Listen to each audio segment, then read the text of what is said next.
नमस्कार, मी doctor Chand Patel, care multi speciality hospital Latur येथे मागील 11 वर्षापासून सेवा देत आहे. आज आपल्यासोबत लॉकडाऊन व मधुमेह या विषयावर चर्चा करणार आहे. लॉकडाऊनमध्ये आपल्या शरीरामध्ये, आपल्या जीवनामध्ये बरेचसे बदल घडलेले आहेत. आपली शारीरिक हालचाली बरेचसे मर्यादित झालेल्या आहेत. खाण्यापिण्याच्या अनियमित सवयी झाल्या, ताणतणाव वाढला. त्यामुळे मधुमेह रुग्णांच्या रक्तातील साखरेच्या पातळ्यांवर बराचसा परिणाम झाला. तर आपण या काळात नियंत्रण ठेवू शकलो का? यावर आपण चर्चा करणार आहोत आणि नियंत्रण ठेवण्यासाठी आपण काय केले पाहिजे याबद्दल थोडीशी माहिती मी आपणास देणार आहे. तर मधुमेह असलेल्या व्यक्तींना कोविड होण्याची शक्यता जास्त असते का? हा प्रश्न बऱ्याच वेळेस आपल्या मनात येतो, कारण आपण ऐकण्यात येतं की मधुमेह व्यक्तींना कोविड मुळे आजार तीव्र व्हायला लागलाय किंवा जास्त व्हायला लागलंय किंवा बरेचसे जे पेशंट जे दगावले ते मधुमेहाचे आहेत किंवा पेपरमध्ये सोशल मीडियावर बरेचसे आपण न्यूज वाचले असतील. तर हे खरे आहे का खोटे आहे? तर याचं उत्तर असं आहे की हे खोटे आहे. मधुमेह असणाऱ्या व्यक्तींना कोविड होण्याची शक्यता जास्त नसते. पण जर मधुमेह जर तुमच्या नियंत्रणात नसेल, तर गुंतागुंती होण्याची शक्यता जास्त असतात. आपण जर बेसिक काळजी जर घेतली, जसं की मास्क वापरलं, वेळोवेळी आपण हात धुलं आणि सोशल डिस्टन्सिंगचं जर आपण पालन केलं, तर मधुमेह व्यक्तींना कोविड होण्याची शक्यता जास्त नसते. पण त्यांना एकदा कोविड झाला किंवा कुठलाही आजार जर झाला आणि शुगर जर तुमची कंट्रोलमध्ये नसेल, तर त्याचे कॉम्प्लिकेशन्स किंवा गुंतागुंती होण्याची शक्यता जास्त असते. ज्यांना मधुमेह अशा व्यक्तींची शरीरातील रोगप्रतिकारक शक्ती, इम्युनिटी ज्याला आपण म्हणतो, त्याच्यामध्ये बरेचसे निसर्गतः दोष असतात. मधुमेह व्यक्तींच्या बाबतीत कोविड-19 मुळे अधिक गंभीर स्वरूपाची लक्षणे व गुंतागुंती स्थिती निर्माण होऊ शकते. जर तुमच्या मधुमेहाचे व्यवस्थापन चांगल्या रीतीने केलेले असेल, तर कोविड-19 मुळे आजारी पडण्याचा धोकाही कमी असतो, गुंतागुंती होण्याची शक्यताही कमी असते आणि जे कॉम्प्लिकेशन्स वाढतात त्याची शक्यता बऱ्यापैकी कमी असते. तर सगळ्यात महत्त्वाचं आहे की आपली शुगर जी आहे ती कंट्रोलमध्ये असली पाहिजे. अनियंत्रित मधुमेहामुळे तुम्हाला आरोग्याच्या इतर समस्याही निर्माण होऊ शकतात. जसं की हार्टचे प्रॉब्लेम्स आहेत, हार्ट अटॅक्स आहेत, किडनीचे प्रॉब्लेम्स आहेत. ते जवळपास 26.9% लोकांमध्ये असतात. हार्ट अटॅक 21 ते 22% लोकांमध्ये होतात. डोळ्यांचे विकार जसं काही डायबेटिक रेटिनोपॅथी हेही जवळपास 20-21% लोकांमध्ये होऊ शकते. पायांचे आजार, जखमा होणे, अवयव कापून टाकावे लागणे, अम्प्युटेशन करावे लागणे, हे कमी प्रमाणामध्ये आहे, पण हे अशी बरेचसे पेशंट आम्ही बघतो. त्याच्या व्यतिरिक्त फुफ्फुसाचे आजार होऊ शकतात, दंतरोगी होऊ शकतात. तर जवळपास डोक्यापासून पायापर्यंत प्रत्येक अवयवांवर मधुमेहामुळे कॉम्प्लिकेशन होऊ शकतात जर नियंत्रणात नसेल तर. त्यासाठी आपण नियंत्रणावर भर दिला पाहिजे आणि त्याच्यासाठी बऱ्याचशा गोष्टी महत्त्वाच्या आहेत. आपण कसं लक्षात येईल आपल्याला की मधुमेह नियंत्रणात आहे का नाही? ग्लायसेमिक कंट्रोल लो जर झालं तर त्याला हायपोग्लायसेमिया म्हणतात. जर आपली शुगर खूप वाढली तर त्याला हायपरग्लायसेमिया म्हणतात. तर हायपोग्लायसेमियाची लक्षणे आधी आपण जाणून घेऊया. चक्कर येणे किंवा थरथर कापणे, अचानक घाम येणे, डोके दुखणे, मनस्थितीमध्ये बदल होणे, दृष्टीवर परिणाम होणे, अंधुक दिसणे, अशक्तपणा किंवा थकवा जाणवणे, अचानक चिडचिड व्हायला लागणे, भूक लागल्यासारखं वाटणे, हृदयाचे ठोके अचानक जर वाढले, छातीत धडधड केल्यासारखं वाटतंय, घाबरल्यासारखं वाटतंय, हे सगळे हायपोग्लायसेमियाची लक्षणे आहेत आणि हे लक्षणे जे आहेत ते जेवणाआधी किंवा जेवणाच्या जस्ट आधी तुम्हाला हे जाणवू शकतात किंवा जेवायला जर उशीर झाला तर हे जाणवू शकतात किंवा तुम्ही तुमचा रुटीन डोस घेतला आणि जेवण त्या दिवशी तुम्ही कमी प्रमाणात केलं तर हायपोग्लायसेमियाची लक्षणे तुम्हाला नक्की जाणवू शकतात. हायपरग्लायसेमिया, शुगर वाढली तर आपल्याला काय लक्षणे येऊ शकतात? खूप जास्त तहान, भुकेची भावना, सुस्तावल्यासारखे वाटणे, त्वचा कोरडी पडणे, मळमळ केल्यासारखं वाटणे, अंधुक दिसणे, वारंवार लघवीला जाणे हे खूप कॉमन सिम्पटम आहे. हातापायाला मुंग्या येणे किंवा जखम लवकर बरी न होणे, वजन कमी होणे, हे मुख्य लक्षणे आहेत. त्याच्यावर आपण लक्ष दिलं पाहिजे. हे जर लक्षणे आले तर त्वरित आपण तपासणी करून बघितली पाहिजे. डायबेटिक कीटोएसिडोसिस इमर्जन्सी सिच्युएशन आता आपण बघतोय की ज्याला आपण एकदम इमिजिएटली आपल्याला डॉक्टरांकडे जायची गरज पडू शकते. तर डायबेटिक कीटोएसिडोसिस हा मुख्यतः प्रकार 1 डायबिटीज मध्ये होतो, टाईप 1 डायबिटीज मध्ये होतो. त्याच्यामध्ये वारंवार उलट्या होणे, ब्लड ग्लुकोजचे प्रमाण 24 तासापेक्षा जास्त काळ वाढलेले राहणे, म्हणजे 300च्या पुढे जर शुगर तुमची असेल, खूप जास्त वेळ शुगर जर वाढलेली असेल, दम लागत असेल, श्वास घ्यायला त्रास होत असेल, पोटात दुखत असेल, मळमळ उलटी जर होत असेल, शुद्धीवर असण्याची पातळी कमी होणे, म्हणजे कॉन्शियस लेवल ज्याला आम्ही म्हणतो ते जर कमी असेल, तर हे सगळे डायबेटिक किटोएसिडोसिसचे साईन सिम्पटम्स आहेत. असं जर काही वाटलं तर आपण लगेच डॉक्टरांकडे जायला पाहिजे. सतत लक्ष ठेवणे, आपली शुगर कंटिन्युअसली चेक करत राहणे, पौष्टिक आहार घेणे, व्यायाम करणे, पायांची काळजी घेणे, वेळेवर आपले मेडिसिन्स घेणे आणि वेळेवर डॉक्टरांचा सल्ला. बऱ्याचशा आम्ही असे नोटीस केलेलं आहे की लॉकडाऊनच्या पिरियडमध्ये लोकांनी शुगर चेक केलीच नाही 6-6 महिने बऱ्याचशा पेशंटनी, आणि कन्सल्टेशनला सुद्धा आले नाही किंवा फोनवर सुद्धा सल्ला घेतला नाही. आणि ज्यावेळेस आपण 6 महिन्यानंतर 9 महिन्यानंतर आपण चेक करतोय, आता सध्या तर बऱ्याचशा पेशंटची शुगर वाढलेली आहे आणि त्याच्यासोबत त्यांना दुसरेही काही प्रॉब्लेम्स असतात. तर भविष्यात समजा अशी जर सिच्युएशन कधी आली आणि आताही सध्या आपण पूर्ण बाहेर पडलेलो नाही याच्यातून, तर वेळोवेळी आपण चेकअप केलं पाहिजे. डॉक्टरांचा सल्ला आपण फोनवर किंवा व्हिडिओ कन्सल्टेशन, आता बरेचसे आम्ही आता ऑनलाईन कन्सल्टेशनही चालू केलेली आहे, तर त्याच्या मार्फतही आपण सल्ला घेऊ शकता. पण याच्यासोबतच पौष्टिक आहार, नियमित व्यायाम आणि नियमित औषध गोळ्या घेणे हे खूप महत्वाचं आहे. किती असली पाहिजे आपली शुगर, हे बऱ्याचशा जणांना 5-5 वर्षानंतर डायबिटीस झालेलं आहे, पण ते पातळी माहीत नसतात. आम्ही ज्यावेळेस सांगतो की शुगर चांगली आहे, किती असली पाहिजे, नाही नाही तुम्ही सांगा आम्हाला किती आहे. तर असं नाहीये, आपल्यालाही आपल्या शुगरचे लेवल जे आहेत ते माहीत असलं पाहिजे. फास्टिंग 100 पेक्षा किंवा 110 पेक्षा कमी असली पाहिजे. जेवणानंतर आपण 1.5 ते 2 तासानंतर जेव्हा शुगर चेक करतो ते 140 मिलीग्राम पर डेसिलिटर पेक्षा कमी असली पाहिजे. HbA1c हे मागील 3 महिन्याची ऍव्हरेज सरासरी आहे, ते 7% पेक्षा कमी असली पाहिजे. 6.5 पेक्षा जर पुढे असेल तर आपण डायबिटीसचं निदान लावू शकतो. 5.7 to 6.5 या जर रेंजमध्ये असेल तर त्याला मधुमेहाची पूर्वस्थिती किंवा प्री डायबिटीज असं म्हणतात. आणि 5.7% जर HbA1c जर कमी असेल तर त्याला आपण नॉर्मल असं गृहीत धरून चालतो.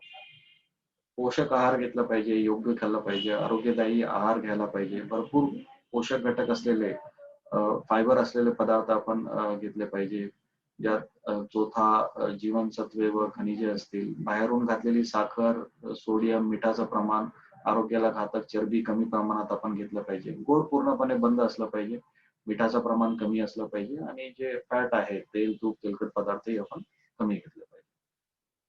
व्यायाम आपण नियमित केलं पाहिजे. हलक्या प्रमाणात चालणे, 5 ते 10 मिनिट दररोज याप्रमाणे सुरुवात करा. जर तुम्ही करतच नसाल तर त्यानंतर हळूहळू याच्यामध्ये तुम्ही वाढ करू शकता. दर आठवड्याला 5-5 मिनिटांनी तुम्ही वाढवू शकता. दिवसातून 2 वेळाही 15-15 मिनिट तुम्ही वर्कआउट करू शकता. जी कामे तुम्ही स्वतः करू शकता, जसं काही बागकाम आहे किंवा घरकाम आहे, ज्या कामांमुळे तुमची हालचाल वाढेल, असे कॅलरीज जाळण्यासाठी मदत होणारी तुम्ही माइल्ड एक्सरसाइज तुम्ही करू शकता. पायांची काळजी खूप महत्वाची आहे. दररोज आपण पाय तपासले पाहिजे. आरशाचा उपयोग करा जर तुम्हाला वागता येत नसेल तर.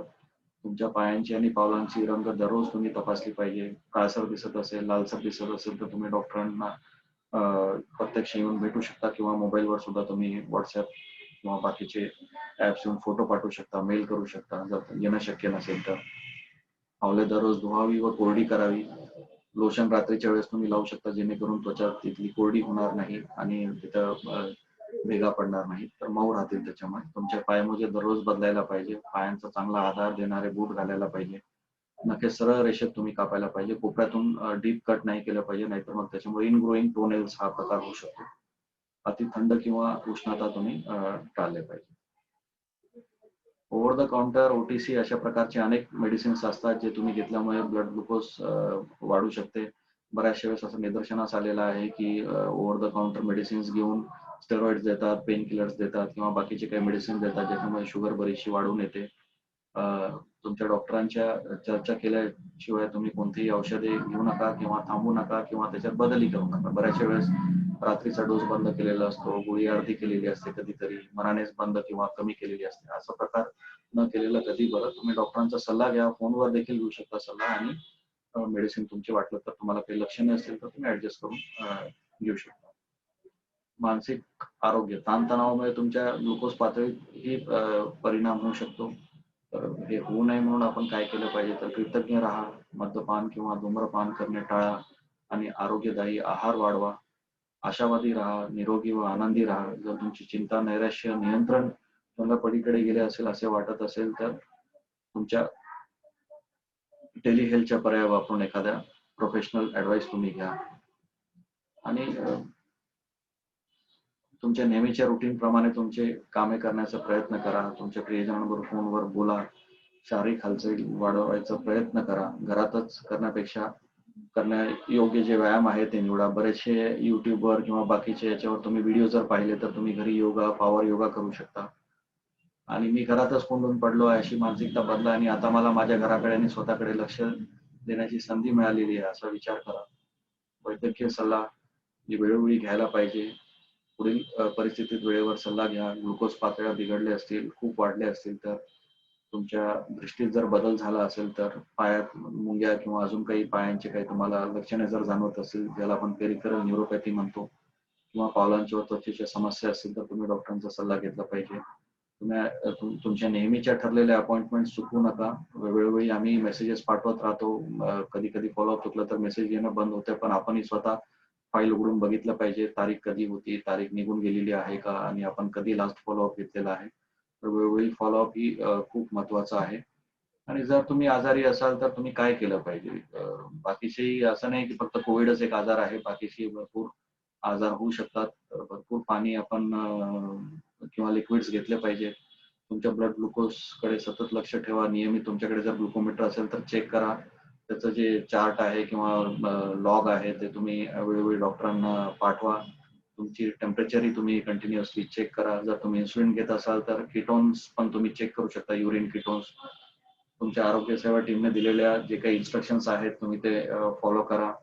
तुमचे हात साबण व पाण्याने धुवा आणि इंजेक्शन, इन्फ्युजन व फिंगर स्टिक साईड साबण व पाण्याने किंवा अल्कोहोल चोळून स्वच्छ करा. जिथं तुम्ही प्रिक करणार असाल शुगर चेकिंगसाठी किंवा इन्सुलिन घेण्यासाठी ते साईड्स क्लीन असले पाहिजेत. महत्वाचं. जर इन्सुलिन घेत असाल तर काय काळजी घेतली पाहिजे. ब्लड ग्लुकोजची लेवल जी आहे ते 110 ते 180 मिलीग्राम पर डेसिलिटर ठेवण्याचा प्रयत्न करा. ते आपलं टार्गेट आहे. जर ते 180 मिलीग्राम पर डेसिलिटर पेक्षा जास्त असतील तर इन्सुलिनची मात्रा आपण थोडीफार वाढवून घेतली पाहिजे डॉक्टरांच्या सल्ल्यानुसार.